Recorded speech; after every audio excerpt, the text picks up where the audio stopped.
రేవంత్ సర్కార్ మరోసారి అభాసు పాలైంది. తన అసమర్థతతో కాంగ్రెస్ పదే పదే తెలంగాణ పరువు తీస్తుంది. తెలంగాణ రైజింగ్ గ్లోబల్ సమ్మిట్ ప్రారంభోత్సవాలు పేలవంగా మొదలయ్యాయి. ప్రముఖులు, పారిశ్రామిక వేదికపై పారిశ్రామిక దిగ్గజాలు లేరు.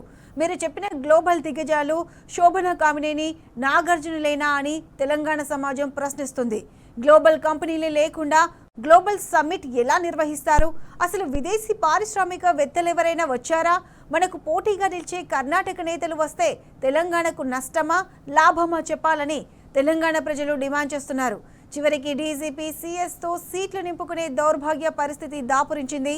గుంపు మేస్త్రి ఇలాగైనా గ్లోబల్ సమ్మిట్ నిర్వహించేదని జనం మండిపడుతున్నారు. ఇదా రాష్ట్రానికి పెట్టుబడులను ఆహ్వానించే పద్ధతి?